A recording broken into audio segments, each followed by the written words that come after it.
Going on, everyone? John Matrix here. Hope you're all having a wonderful day. So today we got another 40k video for you guys here. It's a video by the Templin Institute called the Solblades, Warhammer 40,000. Not sure what the Solblades are. It's spelled S-O-L blades. I don't know. It sounds to me, if I had to guess, like maybe it's some kind of weapon. Maybe that was like left behind, you know, from when the Emperor was conquering Terra, like way back in the day, like some kind of weapon relic left over from, you know, the Thunder Legion ages or something like that, or set of weapons that maybe they've been lost and have been refound. I don't know. So I guess we'll find out. We're gonna check this out here. Again, this is by the Templin Institute. As always, there will be a link down below in the description to the original video and to the Templin Institute's channel. So if you want to watch the original video without any of my commentary or check out any more of the Templin Institute's content that they've created, feel free to do so. But for now, we're gonna get on into this video. So we got the volume, good to go. Bada boop, bada boop. So let's see what this is about, the Solblades. What are or what is the Solblades?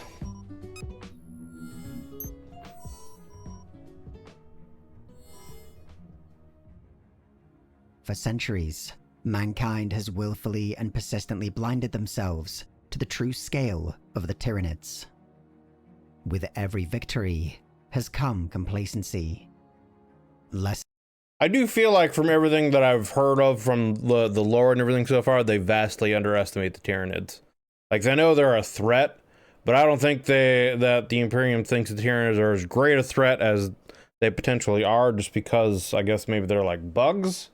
They think they're bugs. They think they're less intelligent. I don't know. But yeah, I don't know. And I feel like from a lot of rumors and stuff that I've you know read or heard that they're getting ready to ramp up more stuff going on with the Tyranids, and they might be making them the main bad guy faction, if you want to say that, or whatever, the main antagonist going forward for a little while and progressing the main storyline of the 40k, you know, forward. So we'll see, I guess, but I do kind of feel like that's the case. So yeah, anyway, continue on with the video. We back up. With every victory has come complacency. Lessons are forgotten, tactics are discarded, and garrisons left perilously under strength. The Imperium. And then on the opposite of that, the Tyranids learn and evolve and adapt and keep, you know, forming new strategies and evolving new kinds of Tyranids and tactics to counteract anything that's happened against them. So, yeah. And garrisons left perilously under strength. The Imperium of Man has fought 3 major conflicts against the Hive fleets, and 3 times it has made the same mistakes, fallen into the same traps, and found itself closer to the brink of destruction than any would care to admit. But no longer. In the era Indomitus, the enormous gears of the Imperium's war machine, dormant and rusted, are slowly beginning to turn. But such strength can only be marshaled through immense effort and at terrible cost. It will require flesh, bone, and steel. It will demand even more from those with nothing left to give, but above all, it will take time. And time is the one resource that the Imperium of Man does not have. It must be taken. This is the grim work of the Solblades. Okay. Elite strike forces drawn from every institution within the Imperium, the Solblades represent a bold new vision for combating the Tyranid race. Okay, interesting. So, I mean, my speculation was obviously way off there at the beginning, but it sounds like they're going to be the Grey Knights of, you know, going combating the Tyranids. You know, the Grey Knights specialize in combating demons, and that's what they do. So this sounds like the Solblades are going to be a version, a specialized chapter or division that specifically is geared towards fighting, hunting down, and destroying Tyranids. Okay. Imperium, the Solblades represent a bold new vision for combating the Tyranid race. rather than merely awaiting the arrival of a hive fleet at some predetermined and fortified position, such as had occurred on Macragge or Baal. The Solblades would advance rapidly to delay and harass the swarm in any way they could. Okay. Diversionary strikes, hit-and-run attacks, and every other type of irregular warfare would be utilized by the Solblades, aiming not to destroy an entire hive fleet or tendril, but rather slow and confuse its progress. Gotcha. I mean, that makes sense. I would assume that they probably wouldn't be able to muster enough manpower, fleet power, whatever you want to say, to actually, like, head-to-head take on a hive fleet. So they would need to use guerrilla tactics to slow things down to allow other forces of the Imperium to get in position, you know, to defend whatever hive world or systems or whatever that the Tyranids are getting ready to strike. You know, so their job is essentially to go in, hunt them down, delay them as long as possible so that they could move in forces to protect whatever worlds are in danger. That's what I'm assuming from what he said so far is the case. So let's find out. Fleet or tendril, but rather slow and confuse its progress. By Imperial standards, these formations are minuscule in size, their void warfare assets typically consisting of no more than 3 starships. Their terrestrial forces are similarly limited, though exact numbers will vary wildly depending on the nature of the units assigned to them. Though seemingly ill-prepared to face a foe so numerically superior, to which entire Space Marine chapters and Imperial Guard army groups have been lost, Right. the small size of a Soulblade is a deliberate choice. And I mean, yeah, history has shown, you know, in tactics throughout our own actual history that, you know, a lot of times when you have an overwhelming, you know, opposition, that just small strike, hit and run tactics to whittle them down, break down supply lines, you know, break their morale, those are often really the best tactics. So, I mean, it would only make sense to imply something in this kind of situation. Although, you know, we don't really, I guess, know the overall size of the Tyranid Hive Fleet, and I don't know if there's really any kind of way that you could break their supply lines and try to, like, starve them out or make them have to retreat in order to resupply, you know, their forces, or I wouldn't think the Tyranids would have any kind of way of being able to, like, break their morale. From all I really know is there's certain, like, I don't know what the proper word or phrase is, but there's, like, almost kind of like mastermind units that relay the psychic uplink to the hive. So if you cut those off, then the Tyranid units, they basically go feral. They just go primal, you know. They don't really fight in a cohesive tactical way anymore. They just go back to their base instincts. So that seems like it would be a viable strategy, would be to kind of take out those hive mind units if you can find them. They're essentially, from what I understand from other videos, you could only have like 1 or 2 per planet. That could be extremely difficult, and I don't know what that would mean for, like, an actual hive fleet, how many of them could be a part of a hive fleet. But, you know, if you could eliminate them and essentially break down any kind of tactics and just force them to go into a more feral or primal state, they could be easier to deal with. But, you know, beyond that, I don't know what other hit and run tactics you could really do other than to try and get them to break off and chase you, again, to just simply delay them in order to get your forces to muster together at, you know, a rallying point so that they could actually attack the fleet in numbers and evacuate or set up defenses in whatever high worlds of systems that they're apparently, you know, trying to attack. Army groups have been lost. The small size of a Soulblade is a deliberate choice and key to their success. The tactics utilized by the Soulblades are not new and have been tested against the Tyranids many times before, with mixed results. But it is hoped that by limiting the size of these forces, they can remain nimble enough to evade the ponderous advance of a hive fleet fast attacks, and escape a situation out. in which a larger, more unwieldy task force might be entangled and destroyed. Smaller forces likewise have a greatly reduced logistical footprint, enabling a rapid redeployment without the need for a prolonged resupply or extensive support infrastructure. But the greatest advantage of the Solblades is their autonomy. Each force possesses everything it needs to sustain a prolonged operation, far from the Imperium's oversight or support. They definitely, it sounds like this is literally like the Tyranid version of the Grey Knights. I think the Grey Knights pretty much operate with autonomy. They really only answer to certain higher-ups in the Inquisition, and really only, again, certain higher-ups in the Inquisition can, I think, charge them with specific tasks, if it's necessary. But beyond that, I'm pretty sure my phone is like, I don't know, my phone's acting weird. It's getting interference in the speaker, so I hope it's not coming through here in the recording. But anyway, what was I talking about?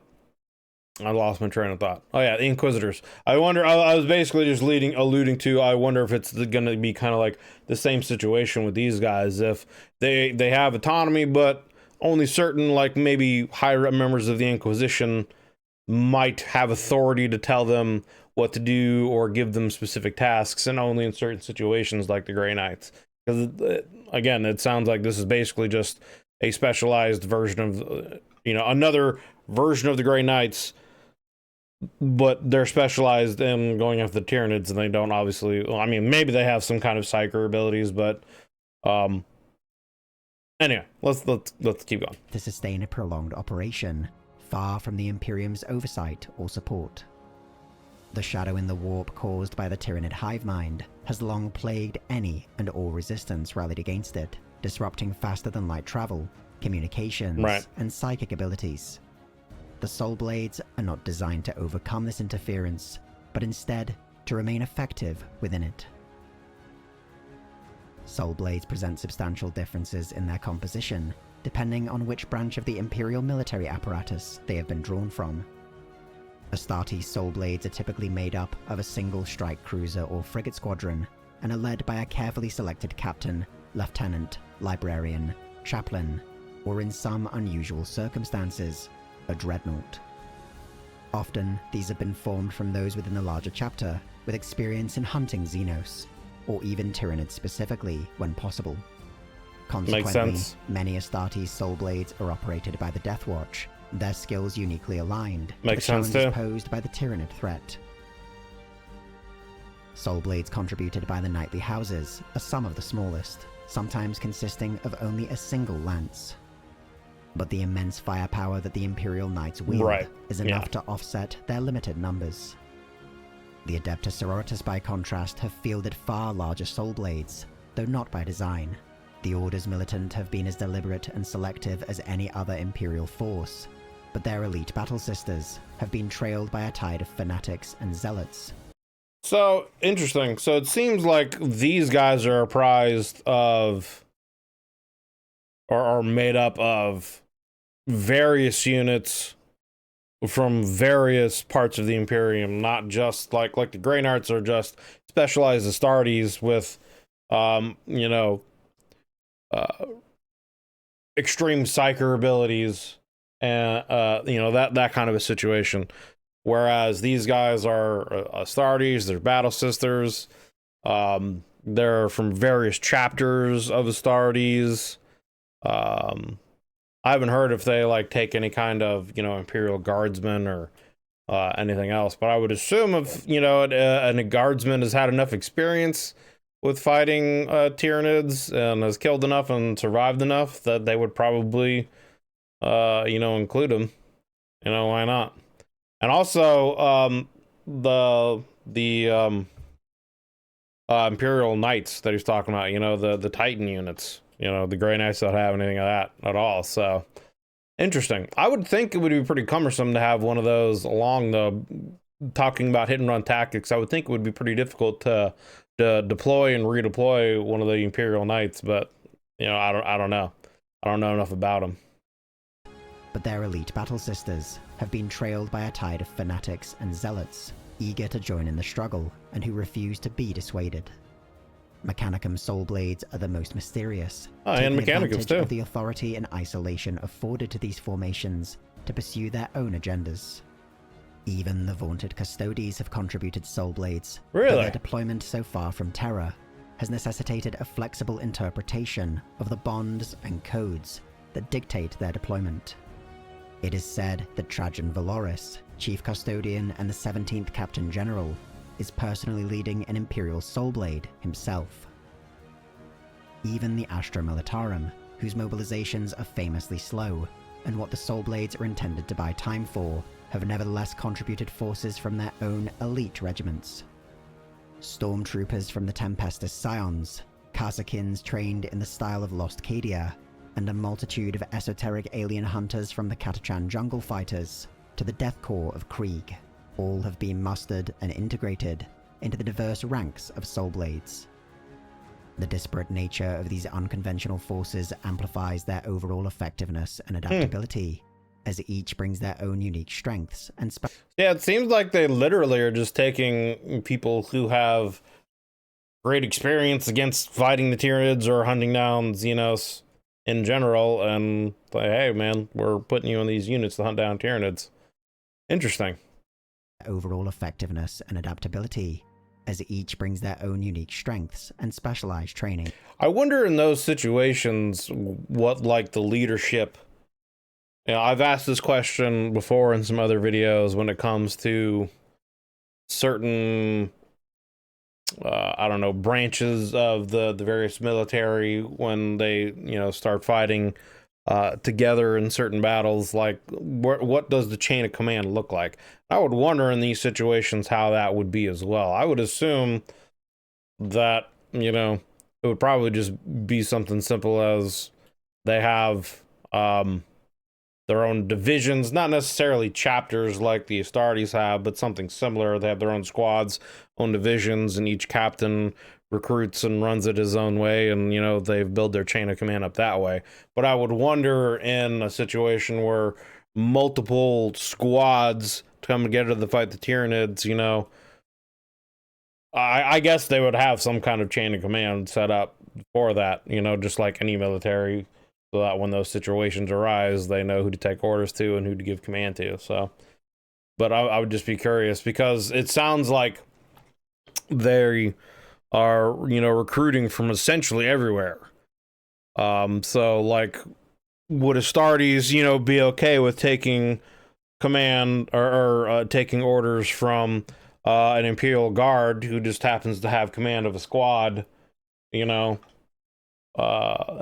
he outranks them in that instance? Are there logistical issues that show up in that way in command situations like that? I would think so, but maybe not. And adaptability, as each brings their own unique strengths and specialized training. As a consequence, the Tyranid hive mind is faced with a multitude of differing strategies and tactics. And see, that I think would again, this is kind of me extrapolating from what I know so far of the Tyranids and how adaptive they are. It's very kind of Borgish in the sense that you have to then keep rapidly adapting your tactics. And so I would think throwing all these various units that fight in various ways with various weapons and various tactics would be the great benefit. That's a big ass Tyranid back there, as big as that dude is. Good lord. Consequence, the Tyranid hive mind is faced with a multitude of differing strategies and tactics, ensuring that what might be effective against one might prove ineffective against another. The Soulblades are a direct result of Hive Fleet Leviathan, thought to be destroyed over Baal, only to re-emerge in the western expanses of Segmentum Pacificus. As the Imperium undertakes the greatest mobilization in its history, regiments must be redeployed from distant war zones. Others must be mustered from scratch.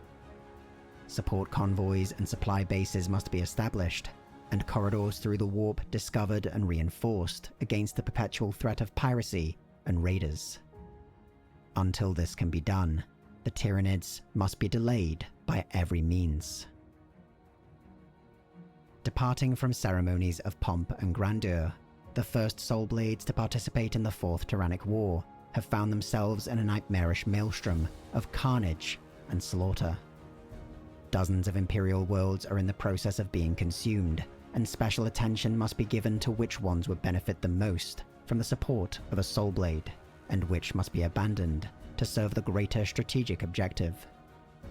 Yet already, these forces have accomplished things that would have been unthinkable in any previous campaign against the Tyranids.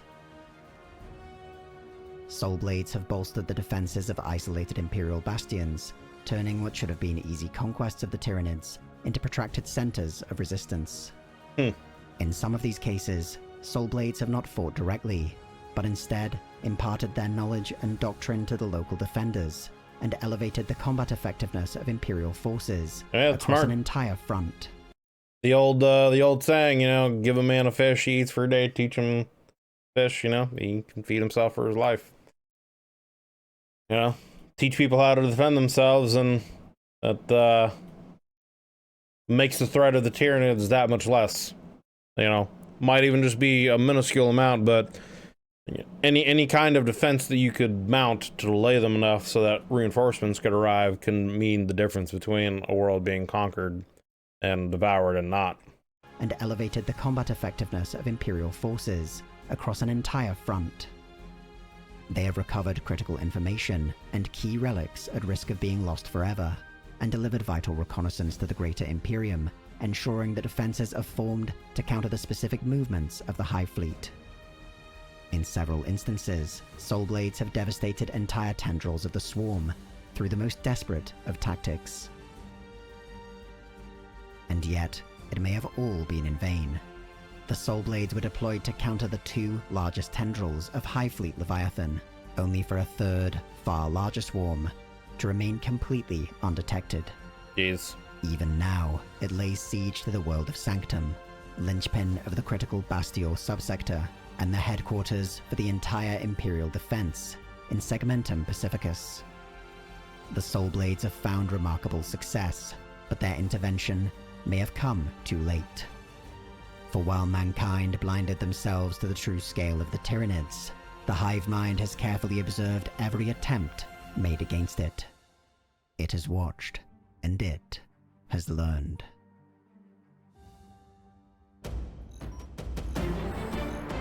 Alright, well, there we go. There we go. Another good video by the Templin Institute. A little like there. So yeah, like I said before, link for this video will be down below in the description, as well as the Templin Institute channel. So if you want to go check out any more of their 40K content they have up, or just content on their channel in general, feel free to do so, as the links will be down below. But yeah, good video. My speculation on what the topic was going to be was way off. It sounded to me like it was going to be something about some kind of potential, you know, weapon that was left over from the earliest days of before even the Imperium, you know, some kind of relic left over from when the Emperor was still conquering Terra, you know, and you know, something that was lost when they wiped out the Thunder Legions, and maybe it was found again, and it was some kind of, you know, great super weapon, or maybe even some kind of SDC or whatever that was still active, that, you know, the Imperium had been able to use and had turned the tide in some kind of battle or something. But you know, it's just a division of various specialized units from all across the Imperium to specifically fight and combat the Tyranid threat. And yeah, it encompasses everyone. It sounds like it encompasses units from the Imperial Guard, the Astra Militarum, the Adeptus Mechanicus, the various Astartes chapters, the Battle Sisters, everyone that seems to have had experience in fighting the Tyranids can be recruited. And it seems like it's just all about hit and run, going out, finding them, hunting down the Tyranids, and delaying the various Tyranid fleets in order for the Imperium to get their defenses set up to mount counterattacks against the fleets, the Hive fleets, before, you know, any more worlds can be consumed. So I'd be interested to hear more. I'd be interested to know about, you know, more books and stuff like that. I don't know. The Tyranids are to me just an interesting enemy. There's every time I learn more about the Tyranids, it just I have more questions. You know, the last video I did about the Tyranids, the Yamal Gene Stealers, it was just so fascinating that they're like, it seems like they're an offshoot of the Tyranids, and anytime they get close to a hive fleet, the Tyranids don't want to reabsorb them because of their genetic mutation for their extremely fast metabolism, and maybe some other things. And it just makes me ask other questions. You know, are there more than one kind of hive mind of the Tyranid, more than one evolution of the Tyranids, you know, and they don't get necessarily along with each other, and et cetera, et cetera. There's so many questions and so many other things that to learn about them. They're one of the more fascinating races because it seems like there's just not really, there's not a ton known about them, but what is known about them it just makes me ask more questions. So, but yeah, appreciate you guys hanging out and watching the video. If you're still watching here to the very end, greatly appreciate it. If you did enjoy this video, consider leaving a like and a sub, as it helps me and the channel grow. If you want to, you can hit the join button down here below the video, and you can check out the various tiers I have for YouTube membership, see if any of those are interest you. If you want to take that extra step and support me monetarily. If not, it's perfectly fine. Just hanging out and watching videos is all you need to do. But yeah, appreciate you guys. Hope you're having yourselves a wonderful day. Thanks for watching again, and I'll see you on the next one. Take it easy.